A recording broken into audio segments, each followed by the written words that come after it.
to Resistance Chicks. We are your hosts, Leah and Michelle. Today is Thursday, August 3rd, 2017. So here's the thing.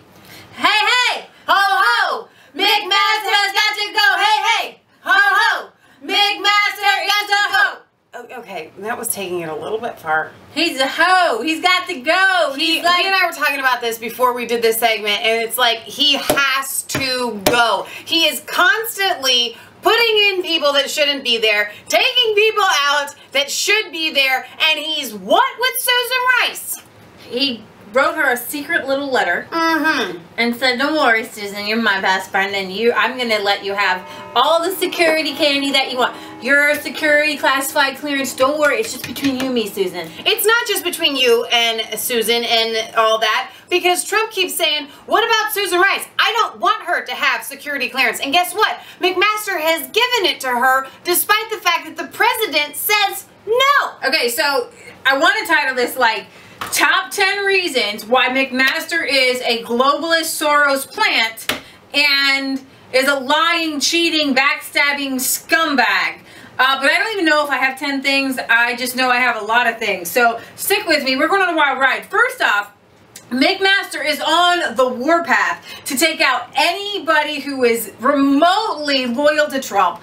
Guys that Flynn put in, people who were like in on the know on the deep state and things like that, McMaster is ousting them. Now, the most interesting one to me is this guy. His name is Rich Higgins, and he wrote this memo that was supposed to go to Trump, but after he wrote it, McMaster took a big axe and chopped his head off.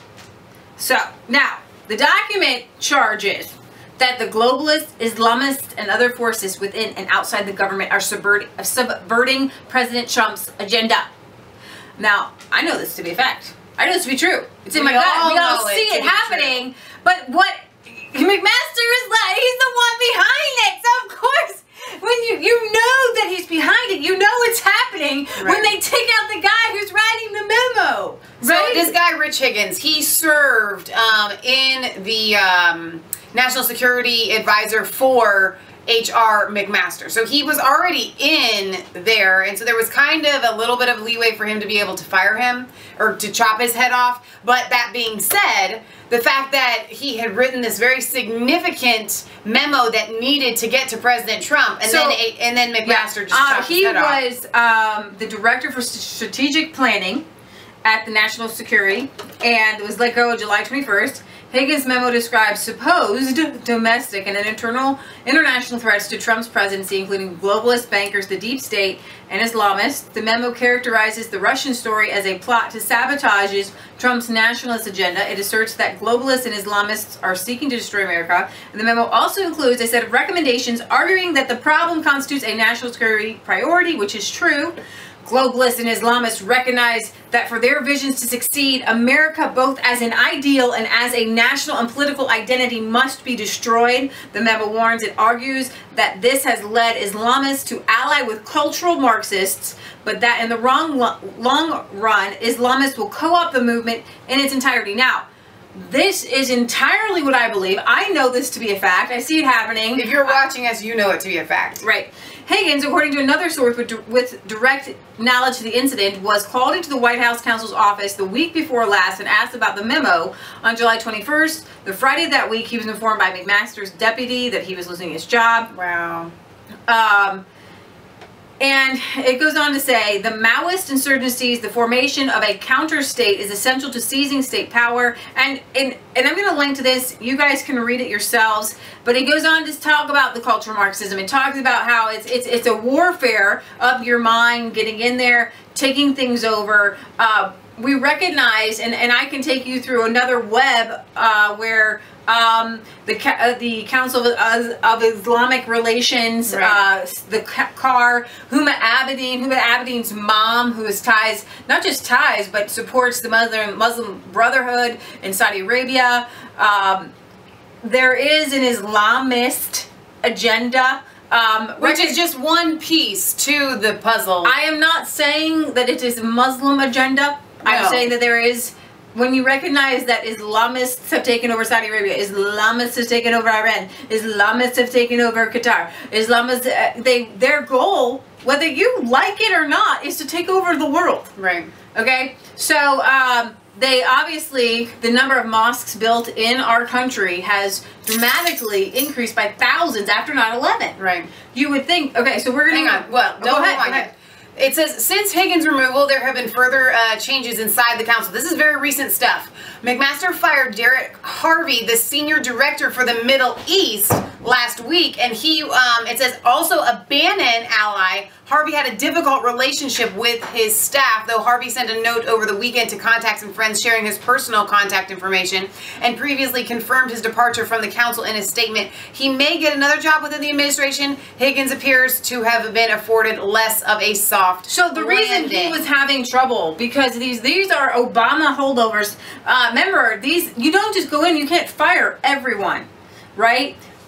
These are people. Now, this is really important because, I mean, bring up the article where it says that, okay, H.R. McMaster gave explicit instruction not to mention Obama holdovers in the Trump administration. Now, this ties in to another tiny little story where the Trump administration, the new people are in the civil rights wing, are taking on something from the front office, which are the political appointees, and not having the back office, which are Obama holdovers. So McMaster is giving explicit instructions not to mention the Obama holdovers in the Trump administration. A source for the Washington Free Beacon says that H.R. McMaster told his staff, and he forbid his staff from mentioning the fact that they were holdovers from the previous administration. The report further claims that McMaster plans to fire at least 4 other senior NSC officials loyal to President Trump in the coming weeks, after firing 3 senior National Security Council officials. Interesting to note, H.R. McMaster is not friendly to Israel. These 3 were Israel allies, and H.R. McMaster is a Palestinian Authority, Hamas terrorist ally. Now, many of you haven't seen the video, and I guess I'm not going to bring it up right now, where H.R. McMaster goes on to talk about how Islamists pervert this great faith, and that terrorism has nothing to do with Islam, even though we can read it in the text of the Quran. So one veteran GOP foreign policy hand who has been in constant contact with the administration since its transition to the White House told the Free Beacon that McMaster has sought to downplay outstanding issues with Obama-era holdovers, believed to be undermining the administration. Duh. One of the first things H.R. McMaster did when he took over the NSC was order all staffers who came in with Trump to stop talking about Obama holdovers. It was an actual, literal, explicit instruction. He didn't want anyone pointing out how Obama loyalists were still in place. Now, this, after he was done protecting the entrenched bureaucracy, McMaster went on the offense, which is what you're seeing right now. It says he's purging the people who came up with Trump and are genuinely loyal to him. Right. And we have seen this pretty much, I want to say since day 1, but I'll give it since like week 2. Okay, Trump went in to drain the swamp. All these Obama holdovers, so he identified them so he couldn't drain the swamp. He is a swamp monster. All right, so let's get to the nitty gritty, but I want to continue to insert this as we go along. Please, President Trump, get rid of McMaster. It is vital to our country's welfare and well-being and safety and security and prosperity. I'd much rather have Scaramucci, the head of national security. Yes. Okay, at least he's loyal at... I don't know, maybe he was. I have no idea. Oh, so here's the thing. Here's another thing on my top 10 list of things. H.R. McMaster promised Susan Rice she could keep her security clearance in a secret letter. Okay? And despite reservations Trump had about her motives. How many of you have listened to Trump talk about Susan Rice over and over and over again? I'm going to bring to you a couple of those, but... I want to read this letter here, if you will allow me the opportunity to do so, because this is rather enjoyable. Now imagine, this is McMaster writing this letter to Susan Rice. The National Security Council Security Office has informed me that you have an active top clearance sensitive compartmented information clearance sponsored by the NSC and maintained by the Office of Administration's Personnel Security Office. Going forward, the NSC will continue to work with you to ensure the appropriate security clearance documentation remains on file to allow you to access classified information. Since the NSC maintains your clearance, you also can contact the NSC security officer to pass your security clearance to other agencies and the private sector if necessary. What in the world is this mumbo jumbo? He didn't just let Susan Rice have her own security clearance. No, no, no. He gave her express permission to give that security clearance pretty much to anybody she wanted to, including Russia. All right. Let's see. Pursuant to section yada yada yada, executive order yada yada yada, access, and then he just kind of it says, I hereby waive the requirement. Read that a little bit more. I hereby waive. I waive the requirement that you must have a need to know access any classified information contained in items or originated, reviewed, signed, or received while serving as National Security Advisor. I think there's a typo in there. No, it says you originated. Oh, okay, thank you. I am the typo. This decision is based on my determination. 1, that such access is consistent with national security interests of the United States, and 2, that appropriate steps have been taken to protect classified information from unauthorized disclosure or compromise, and to ensure that the information you access is safeguarded in a manner consistent with EO yada yada yada. Now that's actually contradictory to what you just said a couple sentences ago. Remember that Susan Rice was involved in the unmasking scandal, and he determined that she didn't do anything wrong, but President Trump wanted to know, hey, wait a minute, I think that you might have done something wrong, okay? And President Trump wanted to know, hey, maybe it was Susan Rice who did this and who did that, and I want to know who's tapping my phone, and I want to know who's leaking the information, and who's getting this stuff out there, how Flynn's conversation was even... it's absolutely ridiculous. So, now, this is where it gets even more disgusting. She wrote on Twitter, and I'm going to bring it up for you. Congrats, Lieutenant General McMaster. I wish you every success as National Security Advisor. That was February 17th. What day was the letter written? There's no date on it? I'm not sure. I'd be curious to find out when that letter was written. Well, and listen to the rest of this. Hope you will be able to choose your team, have direct reporting and daily access to the president, and can eliminate strategic initiatives group.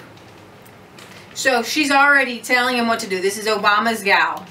This is deep state. This is disgusting. Now, and we go on from here.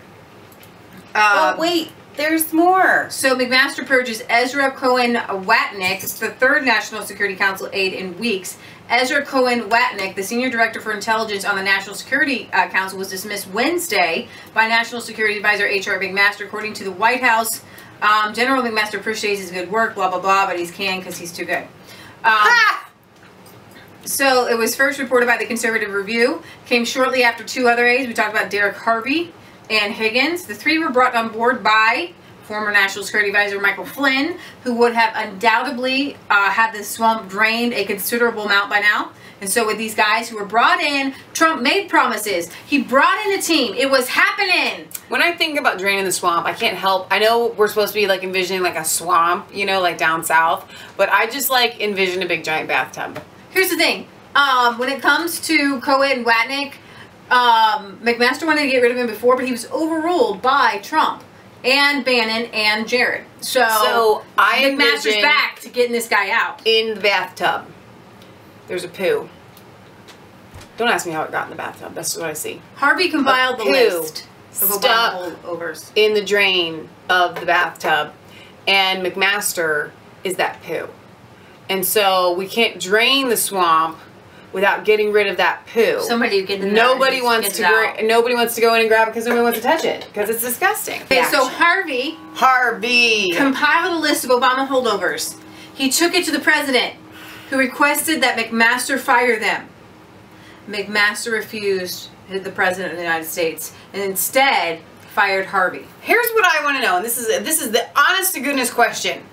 What does McMaster have that he is holding over the president's head that the president can't just fire McMaster? Because I think that Trump has to know that this guy is doing everything that he can to subvert this administration. Recognize this also, McMaster was, I was reading this today, that he thought that Obama did the right thing in the whole Iran deal. He was behind that.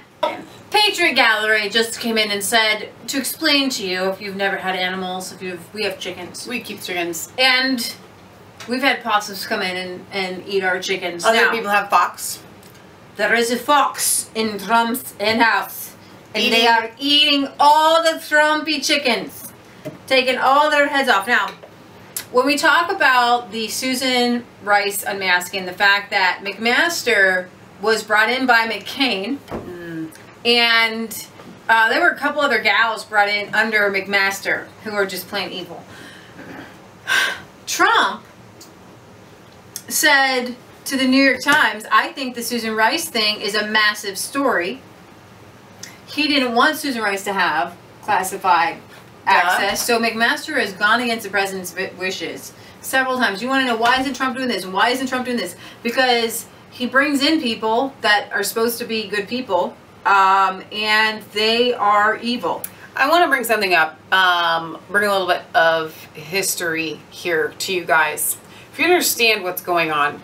I was listening to The Creature from Jekyll Isle today, written by G. Edward Griffin, and the first time a president was ever put on censor, meaning he wasn't able to speak for a brief time by the Congress and by Senate, was Andrew Jackson, who was speaking out against what was at that time the equivalent of the Federal Reserve. It was a central bank. We had a central bank at that time, and he was speaking out against it. And the big bankers did whatever they do best, they're still controlling now, to get the Congress and the Senate to literally put a gag order on Andrew Jackson, and he was literally in the White House stewing because he wasn't allowed to go out and speak because the Congress and the Senate had muted him.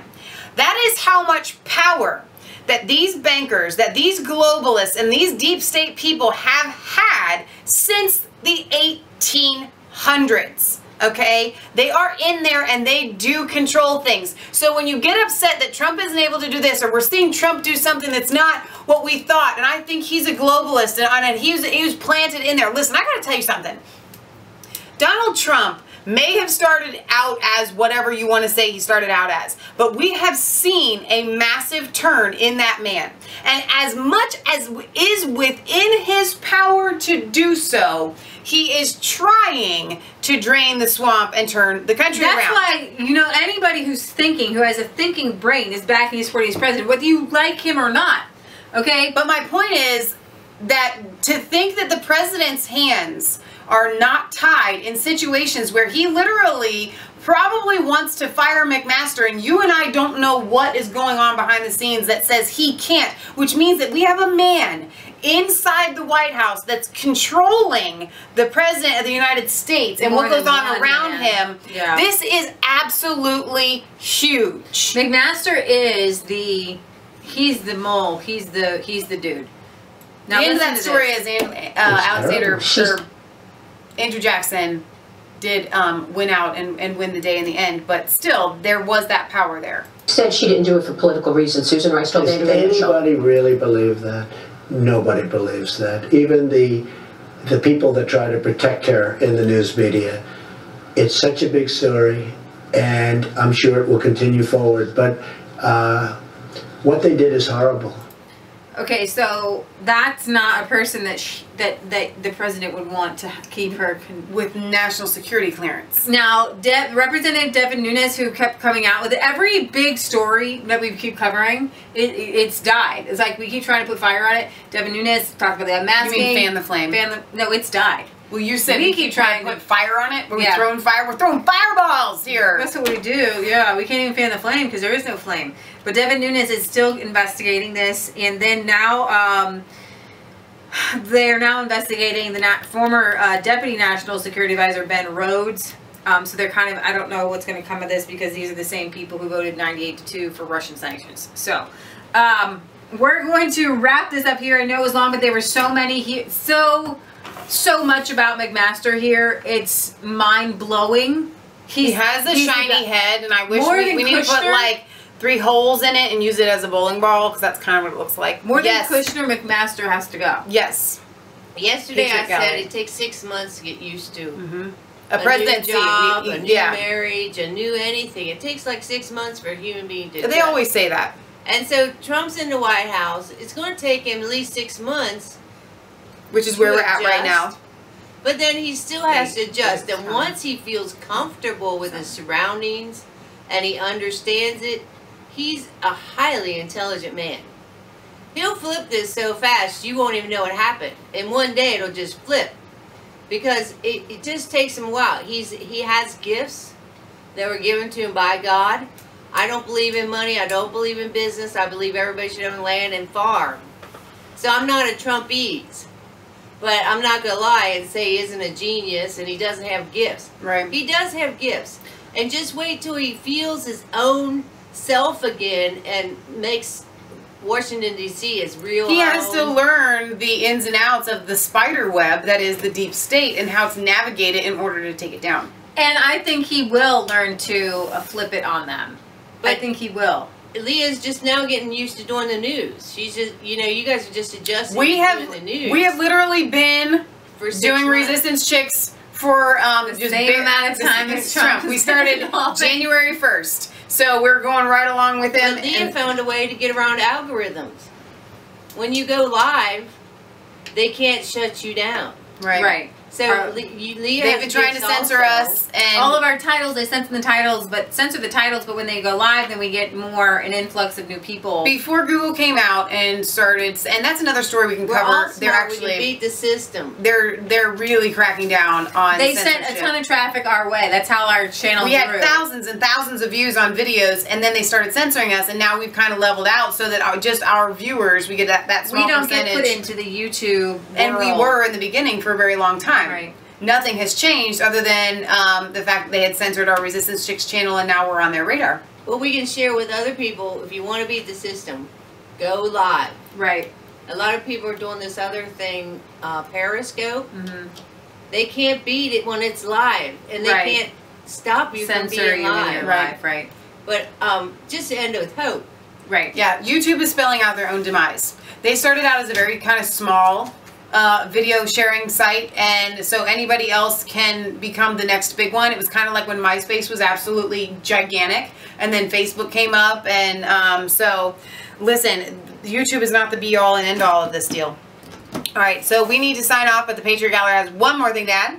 Well, when they came out with the printing press, the king tried to stop it. Other people tried to stop the printing press, but like the Pilgrims went underground, got their own printing press. And they were spreading the gospel. They printed Bibles and got them into England. And pamphlets and other things. And so we're smart, intelligent people, and now the internet is a new type of printing press. Yep. And you can't stop information. Right. You can't stop it. You can't stop us. All right. This is Lee Michelle signing off for Resistance Chicks, where it's not just a conspiracy theory. If it's the truth, like, comment, subscribe to Mass Faith 3 and Resistance Chicks. Ring the bell for notifications. Find us on Facebook. Follow us on Twitter. We love you. God loves you. And God bless.